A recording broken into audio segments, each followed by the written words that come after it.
ನಮಸ್ಕಾರ. ಕನ್ನಡ ಒನ್ ನ್ಯೂಸ್ಗೆ ಸ್ವಾಗತ. ನಾನು ನಿಮ್ಮ ಭಾಗ್ಯನಾರಾಯಣ ಬುಗ್ಗವರಪು. ನಿನ್ನೆ ಪಶ್ಚಿಮ ಬಂಗಾಳದಲ್ಲಿ ಮೊದಲನೇ ಹಂತದ ಮತದಾನ ಮುಗಿದಿದೆ ಮತ್ತು ಮೊದಲನೇ ಹಂತದಲ್ಲಿ ಮತದಾನದ ಪ್ರಮಾಣ ಇದೆಯಲ್ಲ, ಅದು ಎಲ್ಲರನ್ನು ಶಾಕ್ ಆಗಿದ್ದಾರೆ ಜನ. ಆ ಮಟ್ಟದ ಮತದಾನ ಪ್ರಮಾಣ ಆಗಿದೆ. ಅಂದ್ರೆ ಪರ್ಸೆಂಟೇಜ್ ಆಫ್ ವೋಟ್ 92% ಹೆಚ್ಚು ಮತದಾರರು ಮತದಾನ ಮಾಡಿದ್ದಾರೆ. ಮೊದಲನೇ ಹಂತದಲ್ಲಿ 152 ಸೀಟುಗಳಿಗೆ ನಡೆದಂತಹ ಮೊದಲನೇ ಹಂತದ ಮತದಾನದಲ್ಲಿ 92ಕ್ಕಿಂತ ಹೆಚ್ಚು ಪರ್ಸೆಂಟ್ ಜನ ಬಂದು ಮತ ಚಲಾಯಿಸಿ ಹೋಗಿದ್ದಾರೆ ಅಂತ ಎಲೆಕ್ಷನ್ ಕಮಿಷನ್ ಡೇಟಾ ಕೊಡ್ತಾ ಇದೆ. ಅದಿನ್ನೂ ಏರಿಕೆ ಆಗೋ ಸಾಧ್ಯತೆ ಇದೆ. ಯಾಕಂದ್ರೆ ಯೂಶುವಲ್ ಆಗಿ ಎಲೆಕ್ಷನ್ ಕಮಿಷನ್ ಅದರಲ್ಲೂ ವಿಶೇಷವಾಗಿ ಮೋದಿ ಆಡಳಿತ ಬಂದ ನಂತರ ಇರುವಂತಹ ಎಲೆಕ್ಷನ್ ಕಮಿಷನ್ 2-3 ದಿನ 4-5 ದಿನ ಸುಮಾರು ದಿನಗಳ ನಂತರವೂ ಸಹ ಆ ಪರ್ಸೆಂಟೇಜ್ ಅನ್ನ ಏರಿಕೆ ಮಾಡಿ ತೋರಿಸುತ್ತೆ. ಈ ಹಿಂದೆ ನಾವು ಅದನ್ನ ಲೋಕಸಭಾ ಚುನಾವಣೆಗಳಲ್ಲೂ ನೋಡಿದ್ದೀವಿ, ಕೆಲವು ವಿಧಾನಸಭಾ ಚುನಾವಣೆಗಳಲ್ಲೂ ಸಹ ನೋಡಿದ್ದೀವಿ. ಹಾಗಾಗಿ ಅಟ್ಲೀಸ್ಟ್ ಮಿನಿಮಮ್ 92% ಆಗಿದೆ ಅಂದ್ರೆ ಅದು ದೊಡ್ಡ ವಿಚಾರ.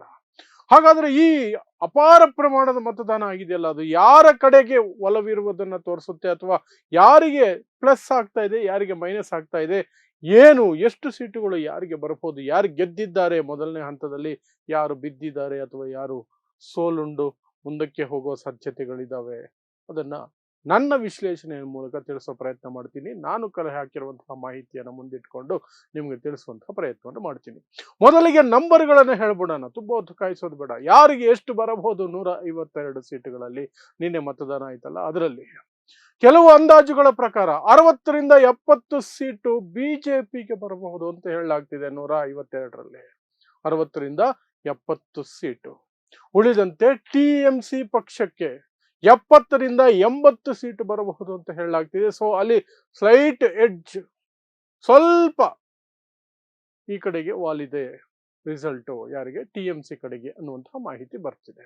ಅದು ಅಲ್ಲಿನ ಲೋಕಲ್ ರಿಪೋರ್ಟರ್ಗಳು, ಲೋಕಲ್ ಜರ್ನಲಿಸ್ಟ್ಗಳು, ಸೀನಿಯರ್ ಜರ್ನಲಿಸ್ಟ್ಗಳು ಮಾಡಿರುವಂತಹ ವಿಶ್ಲೇಷಣೆ ಆಧಾರದ ಮೇಲೆ ಈ ನಂಬರ್ಗಳನ್ನ ನಿಮ್ಮ ಮುಂದೆ ಇಡ್ತಾ ಇದ್ದೀನಿ. ಇನ್ನು ಉಳಿದಂತೆ ಏನೇನಾಯ್ತು ನಿನ್ನೆ ನಿಮಗೆ ಗೊತ್ತಿದೆ. ಪಶ್ಚಿಮ ಬಂಗಾಳದಲ್ಲಿ ಈ ಹಿಂದೆ ಎಲ್ಲ 7 ಹಂತದ ಮತದಾನಗಳನ್ನ ಇಟ್ಟಿದ್ರು.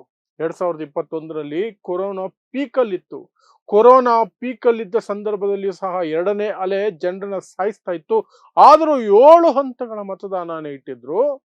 ಅದರ ಜೊತೆಗೆ ಬಿಜೆಪಿ ಇನ್ನಿಲ್ಲದಂತೆ ಜನರನ್ನ ಸೇರಿಸಿ ಸಮಾವೇಶಗಳನ್ನ ಮಾಡ್ತಾ ಇತ್ತು. ನರೇಂದ್ರ ಮೋದಿ ದೇಶದ ಪ್ರಧಾನಿಯಾಗಿ ಕೊರೋನಾ ಸಂದರ್ಭದಲ್ಲಿ ಮನೆಯಲ್ಲಿರಿ ಅಂತ ಹೇಳಬೇಕಾದಂತಹ ವ್ಯಕ್ತಿ, ಇಷ್ಟು ಜನ ಬಂದಿದ್ದೀರಿ, ಖುಷಿ ಆಗ್ತಿದೆ ನನಗೆ ಅಂತೆಲ್ಲ ಭಾಷಣ ಬಿಗಿದಿದ್ರು.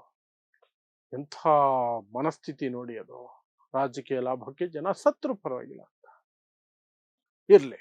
ಆ ನಂತರ ವಿಪಕ್ಷಗಳು ಒತ್ತಡ ಹಾಕದವು, ಬೇಡ ಎಲೆಕ್ಷನ್ ಕ್ಯಾಂಪೇನ್ ಅನ್ನ ನೀವು ರದ್ದು ಮಾಡಬೇಕು, ಯಾವ ಪಕ್ಷಕ್ಕೂ ಸಹ ಎಲೆಕ್ಷನ್ ಕ್ಯಾಂಪೇನ್ ಮಾಡೋ ಅವಶ್ಯಕತೆ ಇಲ್ಲ ಅಂದಾಗ 4-5 ಆ ಹಂತಗಳಿಗೆ ಬಂದಾಗ ಕ್ಯಾಂಪೇನಿಂಗ್ ಆದಷ್ಟು ಕಡಿಮೆ ಆಗೋಯ್ತು.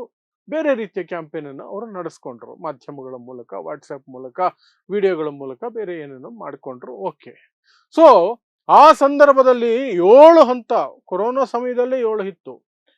ಯಾಕೆ 7 ಅಂದ್ರೆ, ಇಲ್ಲ ಅದು ಬೇಕು, ಅಷ್ಟು ಬೇಕು ವೆಸ್ಟ್ ಬೆಂಗಾಲ್ ಅಂತ. ಬಟ್ ಈಗ ಕೇವಲ 2 ಹಂತಗಳಲ್ಲಿಯೇ ಮತದಾನವನ್ನು ಮುಗಿಸ್ತಾ ಇದ್ದಾರೆ.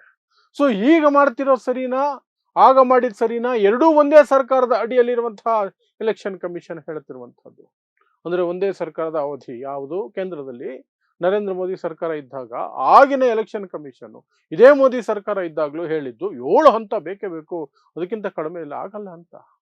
ಈಗ ಅದೇ ಮೋದಿ ಸರ್ಕಾರದ ಅಡಿಯಲ್ಲಿ ಅಥವಾ ಜೊತೆಯಲ್ಲಿರುವಂತಹ ಎಲೆಕ್ಷನ್ ಕಮಿಷನ್ ಹೇಳ್ತಾ ಇದೆ 2 ಹಂತ ಸಾಕು ಅಂತ. 2 ಹಂತ ಸಾಕು. ಇಲ್ಲೊಂದು ದುರಂತ ನೋಡಿ, ಸಿಕ್ಕಾಪಟ್ಟೆ ಸೆಕ್ಯೂರಿಟಿಯನ್ನ ಹಾಕಿದ್ದಾರೆ. CRPF ನ ಮೂಲೆ ಇಂಚಿಂಚಿಗೂ ಹಾಕಿದ್ದಾರೆ. ಲೆಕ್ಕನೇ ಇಲ್ಲ ಆ ಮಟ್ಟಕ್ಕೆ. ಒಂದು ಅಂದಾಜಿನ ಪ್ರಕಾರ ಮಣಿಪುರ ಹೊತ್ತಿ ಉರಿತಿರಬೇಕಾದ್ರೆ ಅಲ್ಲಿಗೆ ನಿಯೋಜನೆ ಮಾಡಿದಂತಹ ಸೇನೆ ಇತ್ತಲ್ಲ, ಅದರ 4 ಪಟ್ಟು ಸೇನೆಯನ್ನ ವೆಸ್ಟ್ ಬೆಂಗಾಲ್ಗೆ ಹಾಕಿದ್ದಾರೆ ಅಂತ. ಒಂದು ಭಯದ ವಾತಾವರಣವನ್ನು ಸೃಷ್ಟಿ ಮಾಡುವಂತಹ ಪ್ರಯತ್ನ ನಡೆಸಲಾಯಿತು, ನಡೀತಾ ಇದೆ. ಯಾಕಂದ್ರೆ ಎರಡನೇ ಹಂತದ ಮತದಾನ ಏಪ್ರಿಲ್ 29ಕ್ಕಿದೆ. ಮೇ 4ನೇ ತಾರೀಕು ಫಲಿತಾಂಶ, ಏಪ್ರಿಲ್ 29ಕ್ಕೆ 2ನೇ ಮತ್ತು ಅಂತಿಮ ಹಂತದ ಮತದಾನ ಇರುತ್ತೆ. ಸೊ ಈ ಮತದಾರರ ಮನಸ್ಸಿನಲ್ಲಿ ಏನೋ ನಡೀತಿದೆ, ಇಲ್ಲೆಲ್ಲ ಸರಿ ಇಲ್ಲ, ಸರ್ಕಾರ ಏನೋ ಆಗಿದೆ, ಗೂಂಡಾರಾಜ್ ಆಗ್ಬಿಟ್ಟಿದೆ ಅನ್ನುವ ಮನಸ್ಥಿತಿ ಬರಬೇಕು ಅನ್ನೋ ಕಾರಣಕ್ಕೇನೆ ಮಣಿಪುರ ಹೊತ್ತಿ ಉರಿತಾ ಇದ್ರೆ ಅಲ್ಲಿ ಹಾಕಿದಂಥ ಫೋರ್ಸ್ ಏನಿತ್ತಲ್ಲ, ಪಡೆಗಳೇನಿತ್ತಲ್ಲ, ಅದರ 4 ಪಟ್ಟು ಪಡೆಗಳನ್ನ ಈ ಎಲೆಕ್ಷನ್ಗೆ ನಿಯೋಜನೆ ಮಾಡಿದ್ದಾರೆ ಪಶ್ಚಿಮ ಬಂಗಾಳದಲ್ಲಿ. ಬೇರೆ ರಾಜ್ಯಗಳಲ್ಲಿ ಒಂದೊಂದು ರಾಜ್ಯದಲ್ಲಿಯೂ ಸಹ ಎಲೆಕ್ಷನ್ ಬಂದ ತಕ್ಷಣನೇ ಒಂದಷ್ಟು ಟ್ರಾನ್ಸ್ಫರ್ಗಳು ನಡೀತವೆ ಅಧಿಕಾರಿಗಳು. ಯಾಕಂದ್ರೆ ಸರ್ಕಾರಕ್ಕೆ, ಆಡಳಿತ ನಡೆಸ್ತಾ ಇರುವ ಪಕ್ಷಕ್ಕೆ ಲಾಭ ಆಗದೆ ಇರಲಿ ಅನ್ನೋ ಕಾರಣಕ್ಕಾಗಿ. ಬೇರೆ ರಾಜ್ಯಗಳಲ್ಲಿ ಸರಾಸರಿ ಯೂಶುವಲ್ ಆಗಿ 50 ಆಫೀಸರ್ಗಳು ಟ್ರಾನ್ಸ್ಫರ್ ಆಗೋ ಸಾಧ್ಯತೆ ಇರುತ್ತೆ. ಬಟ್ ಇಲ್ಲ, ಹಂಗಲ್ಲ. 500ಕ್ಕೂ ಹೆಚ್ಚು ಆಫೀಸರ್ಗಳನ್ನ ಟ್ರಾನ್ಸ್ಫರ್ ಮಾಡಿದ್ದಾರೆ ಪಶ್ಚಿಮ ಬಂಗಾಳದಲ್ಲಿ. ಆ ಮೂಲಕ ಪಶ್ಚಿಮ ಬಂಗಾಳವನ್ನ ಸರ್ಕಾರವನ್ನ ನಾವು ನಂಬೋದೇ ಇಲ್ಲ, ಮಮತಾ ಬ್ಯಾನರ್ಜಿ ಸರ್ಕಾರ ನಾವು ನಂಬೋದೇ ಇಲ್ಲ, ಅದು ಗೋಲ್ಮಾಲ್ ಅಲ್ಲಿ ತೊಡಗಿಸ್ಕೊಂಡಿದೆ ಅಂತ ಹೇಳುವಂತಹ ಪ್ರಯತ್ನವನ್ನ ಬಿಜೆಪಿ ಎಲೆಕ್ಷನ್ ಕಮಿಷನ್ ಮೂಲಕ ಮಾಡಿದೆ ಅನ್ನೋ ಆಪಾದನೆ ಕೇಳಿ ಬರ್ತಾ ಇದೆ.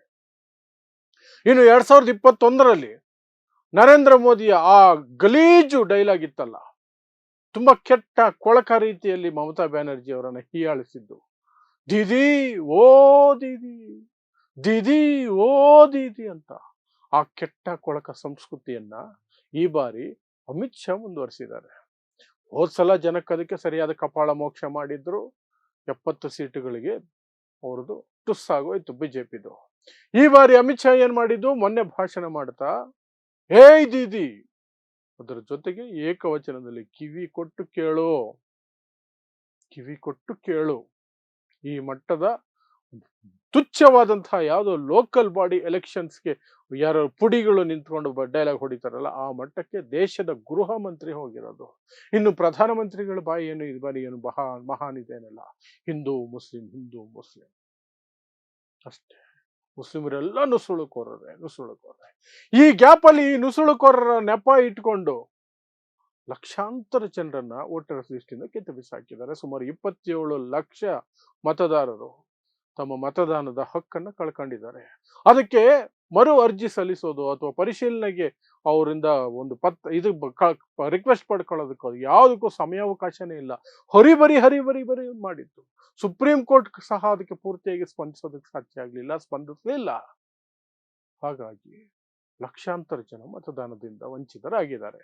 ಅದು ಸಹ ದೊಡ್ಡ ಮಟ್ಟದಲ್ಲಿ ಇಲ್ಲಿ ಪ್ಲೇ ಮಾಡುತ್ತೆ ಈ ಚುನಾವಣಾ ಫಲಿತಾಂಶಗಳ ಮೇಲೆ ಅಂತ ಹೇಳಲಾಗ್ತಿದೆ. ಅದರ ಜೊತೆಗೆ ಮಮತಾ ಬ್ಯಾನರ್ಜಿ ಒಂದು ಮಹಿಳೆಯಾಗಿ ಮಹಿಳೆಯರ ಪರವಾಗಿದ್ದಾರೆ ಅನ್ನುವ ಇಮೇಜ್ ಅನ್ನ ಬಿಲ್ಡಪ್ ಮಾಡ್ಕೊಂಡಿರುವ ಸಂದರ್ಭದಲ್ಲಿ ಮಹಿಳಾ ಮೀಸಲಾತಿ ಬಿಲ್ಲಿಗೆ ಟಿಎಂಸಿ ವಿರೋಧ ವ್ಯಕ್ತ ಮಾಡಿತು ಅನ್ನೋದನ್ನ ಮುಂದಿಟ್ಕೊಂಡು ಮಮತಾ ಬ್ಯಾನರ್ಜಿ ಮಹಿಳಾ ವಿರೋಧಿ ಅಂತ ಬಿಂಬಿಸೋದಕ್ಕೆ ಬಿಜೆಪಿ ಆಡಿದ ನಾಟಕ ಇದೆಯಲ್ಲ, 2023ರಲ್ಲೇ ಪಾಸ್ ಆಗಿದ್ದಂತಹ ಮಹಿಳಾ ಮೀಸಲಾತಿ ಬಿಲ್ ಅನ್ನ ಈಗ ಮತ್ತೆ ಡಿಲಿಮಿಟೇಷನ್ ಬಿಲ್ಲುಗಳ ಜೊತೆಯಲ್ಲಿ ಮರುವಿಂಗಡಣೆ, ಕ್ಷೇತ್ರ ಮರುವಿಂಗಡಣೆ ಬಿಲ್ಲುಗಳ ಜೊತೆಯಲ್ಲಿ ತಗೊಂಡು ಬಂದು, ಅವ್ರಿಗೆ ಗೊತ್ತಿತ್ತು 100% ಇದಕ್ಕೆ ವಿರೋಧ ಪಕ್ಷಗಳಿಂದ ವಿರೋಧ ವ್ಯಕ್ತ ಆಗುತ್ತೆ, ಸಂಸತ್ತಿನಲ್ಲಿ ಪಾಸ್ ಆಗಲ್ಲ, ಬಿಜೆಪಿ ಹತ್ರ ನಂಬರ್ಗಳಿಲ್ಲ ಅಂತ ಬಿಜೆಪಿ ಗೊತ್ತು, ನರೇಂದ್ರ ಮೋದಿ ಗೊತ್ತು, ಅಮಿತ್ ಶಾ ಗೊತ್ತು, ಎಲ್ಲರಿಗೂ ಗೊತ್ತು. ಆದರೂ ಅದನ್ನು ತಂದು ಅದಕ್ಕೆ ಸೋಲಾದ ತಕ್ಷಣನೇ ಇದು ಮಹಿಳೆಯರಿಗೆ ಮಾಡಿದ ದ್ರೋಹ, ಮೋಸ, ಅದರಲ್ಲಿ ಕಾಂಗ್ರೆಸ್ಸಿನ ಪಾಲು ದೊಡ್ಡದಿದೆ, ಟಿಎಂಸಿ ಪಾಲು ಬಹಳ ದೊಡ್ಡದಿದೆ ಅಂತ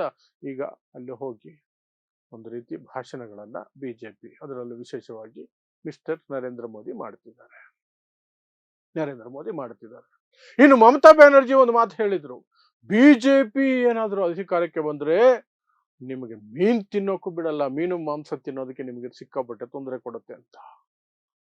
ಉತ್ತರ ಪ್ರದೇಶ, ಬಿಹಾರ, ರಾಜಸ್ಥಾನ, ಮಧ್ಯಪ್ರದೇಶ ಇಲ್ಲೆಲ್ಲ ನಾವು ಪಕ್ಕಾ ಸಸ್ಯಾಹಾರಿಗಳು, ಪ್ರಾಣಿಯನ್ನು ಕೊಲ್ಲೋದೆ ಅಯ್ಯೋ ಅದು ಹೊಸು ಗೋಮಾಂಸ, ದೇವರು, ಅದು ದೇವರು ಅಂತ ಕೈ ಮುಗಿಯುವಂತಹ ಬಿಜೆಪಿ ಪಶ್ಚಿಮ ಬಂಗಾಳದಲ್ಲಿ ಯಾವಾಗ ಮಮತಾ ಬ್ಯಾನರ್ಜಿ ಇವರು ನಿಮ್ಮ ಮಾಂಸಾಹಾರಕ್ಕೆ ಕೈ ಹಾಕ್ತಾರೆ ಅಂತ ಹೇಳಿದ್ರು, ತಕ್ಷಣ ಎಲ್ಲ ಬಿಜೆಪಿ ನಾಯಕರು ಕೈಯಲ್ಲಿ ಮೀನು ಹಿಡ್ಕೊಂಡು ಪ್ರಚಾರ ಮಾಡ್ತಿದ್ದಾರೆ. ಇಲ್ಲ, ನಾವು ತಿಂತೀವಿ ಮೀನು, ನಾವು ತಿಂತೀವಿ ಅಂದ್ರೆ ಯಾವ ರಾಜ್ಯದಲ್ಲಿ ಯಾವುದಕ್ಕೆ ಓಟ್ ಬರುತ್ತೋ ಆ ರೀತಿಯಾಗಿ ಮಾತಾಡೋದು. ಅಸ್ಸಾಂನಲ್ಲಿ ಅಸ್ಸಾಂ ಮುಖ್ಯಮಂತ್ರಿ ಹಿಮಂತ ಬಿಸ್ವ ಶರ್ಮಾ ಹೇಳ್ತಾರೆ, ದನದ ಮಾಂಸ ತಿನ್ಬೇಡಿ ಅಂತ ನಾನೆಲ್ಲ ಹೇಳಿದ್ದೀನಿ, ಬೀಫ್ ತಿನ್ಬೇಡಿ ಅಂತ ನಾವೆಲ್ಲ ಹೇಳಿದ್ದೀವಿ, ತಿನ್ಕೊಳ್ಳಿ, ನಿಮ್ಮ ಮನೆ ಒಳಗಡೆ ತಿನ್ಕೊಳ್ಳಿ, ಅದು ನಿಮ್ಮ ಆಹಾರದ ಭಾಗ, ನೀವು ತಿನ್ಬೇಕು, ತಿನ್ನಿ. ಕೇರಳದಲ್ಲಿ ಒಳ್ಳೆ ಗುಣಮಟ್ಟದ ಬೀಫ್ ಕೊಡ್ತೀವಿ ಅಂತ. ಅದೇ ಉತ್ತರ ಪ್ರದೇಶಕ್ಕೆ ಹೋಗಿದ ತಕ್ಷಣ ದೇವಸ್ಥಾನಗಳಿಂದ 50 ಮೀಟರ್ 100 ಮೀಟರ್ ಮಾಂಸದ ಅಂಗಡಿ ಇಡಂಗಿಲ್ಲ, ಇಂತಿಂಥ ದಿನ ಮಾಂಸ ವ್ಯಾಪಾರ ಮಾಡಂಗಿಲ್ಲ, ತಿನ್ನಂಗಿಲ್ಲ, ಅದು ಮಾಡಂಗಿಲ್ಲ, ಇದು ಮಾಡಂಗಿಲ್ಲ. ದೆಹಲಿಯಲ್ಲಿ ಫಾರಿನ್ ಡೆಲಿಗೇಟ್ಸ್ ಬಂದರೂ ಸಹ ಸರ್ಕಾರಿ ಇನ್ವಿಟೇಷನ್ ಮೇಲೆ, ಸರ್ಕಾರದ ಆಹ್ವಾನದ ಮೇಲೆ ಅವರು ಆಗಮಿಸಿದ್ರು ಸಹ ಅವರಿಗೆ ಬಲವಂತಕ್ಕೆ